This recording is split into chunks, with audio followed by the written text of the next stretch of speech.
The rancher's silence.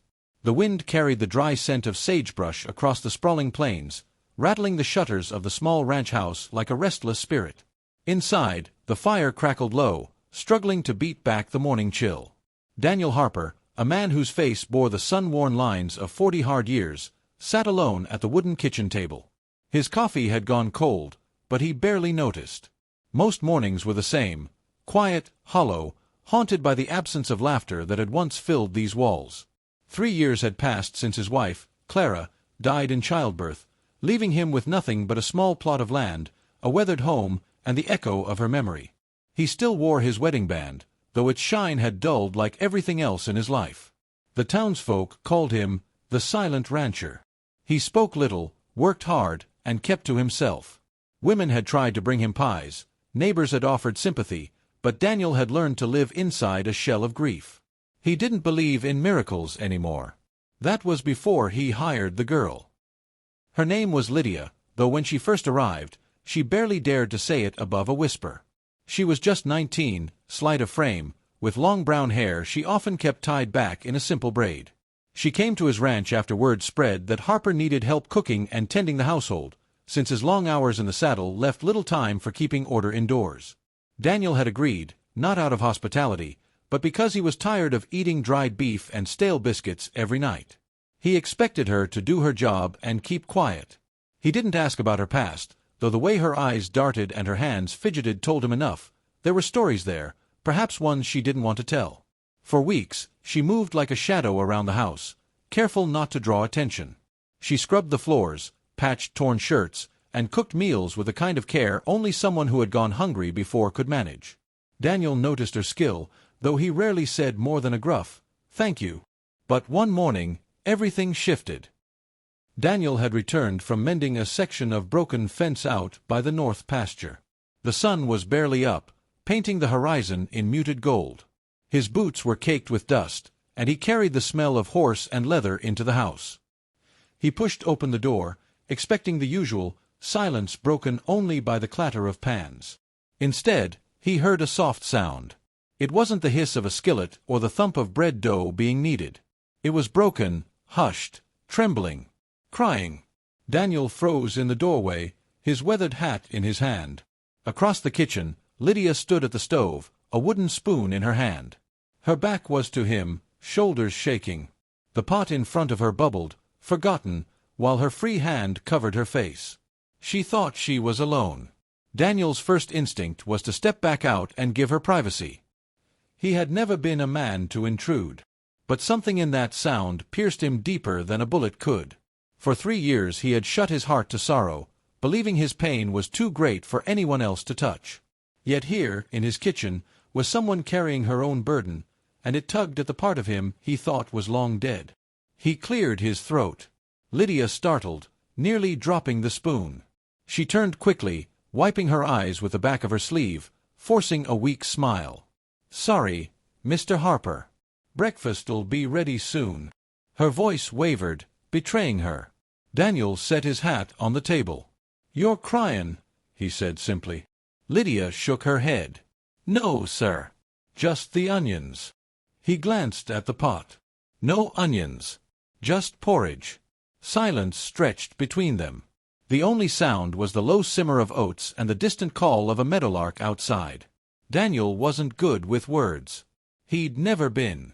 But he found himself walking closer, boots scuffing against the worn floorboards. "You don't gotta lie," he said quietly. Her lips trembled, and though she bit down hard to stop it, another tear slid down her cheek. Daniel felt something shift inside him. He remembered nights sitting with Clara by this same stove, listening to her hum softly while she stirred a pot. He remembered how she'd always notice when his own shoulders sagged with unspoken worry. "You carry too much, Daniel," she used to tell him. "Let someone help." Now, standing before Lydia, he realized those words weren't just for him. "Sit," he said gruffly, pulling out a chair. She blinked. "What?" "Sit." His tone left no room for argument. Slowly, as if unsure whether she was allowed, Lydia set down the spoon and lowered herself into the chair. She twisted her hands together nervously, eyes cast downward. Daniel leaned against the counter, arms crossed. Tell me what's weighing on you." She shook her head quickly. "It's nothin'. Really. Don't look like nothin'." Her breath hitched. For a long moment she said nothing. Daniel waited, patient as a man who knew the value of silence. Finally, her words spilled out in a rush. "My folks married me off last winter," she whispered, "to a man old enough to be my father. He drank, he hit me, said I wasn't worth the food I ate. When I ran, they told me I was a disgrace. I've got nowhere else to go, Mr. Harper. I thought if I worked hard enough here, maybe I could disappear. Maybe no one would care enough to come looking." Her voice cracked, and she pressed her sleeve to her face again. "But sometimes it just comes back, the words, the feelin' of bein' nothin'." Daniel's jaw tightened. He had seen men like that, men who thought a woman was property. He despised them. "You're not nothin'," he said, his voice low but firm.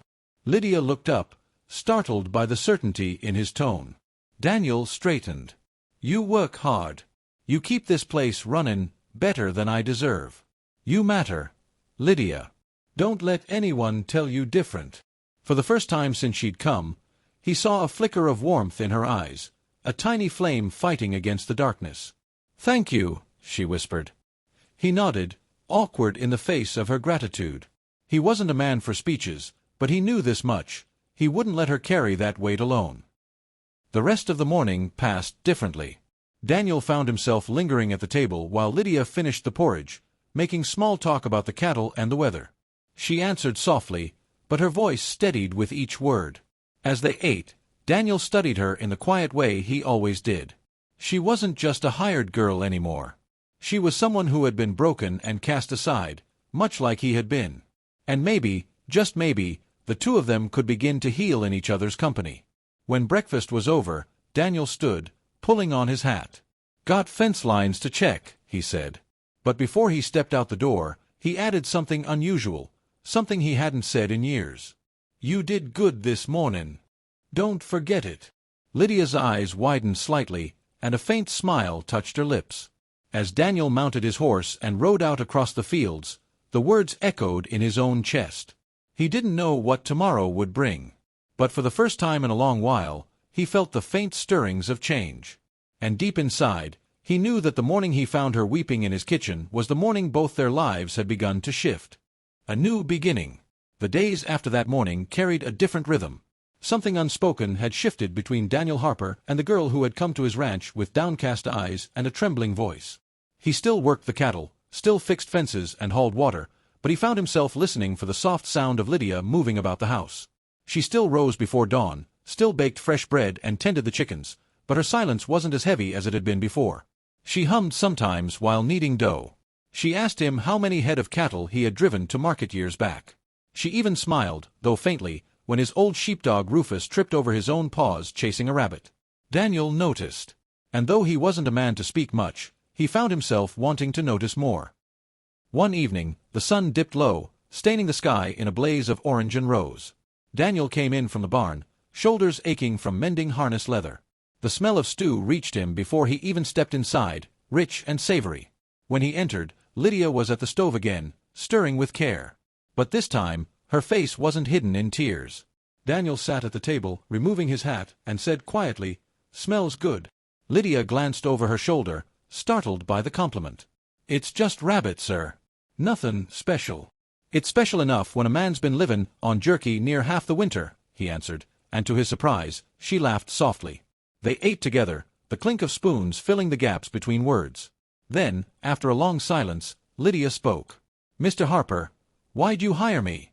You didn't even ask where I came from. Most folks would've." Daniel chewed thoughtfully, then set down his spoon. "Didn't reckon it was my business. But you weren't afraid I might bring trouble?" Daniel's gaze was steady, his voice plain. "Everyone carries trouble, Lydia. Question is whether they carry it mean, or whether they're just tryin' to outrun it." Her throat tightened. He had seen right through her.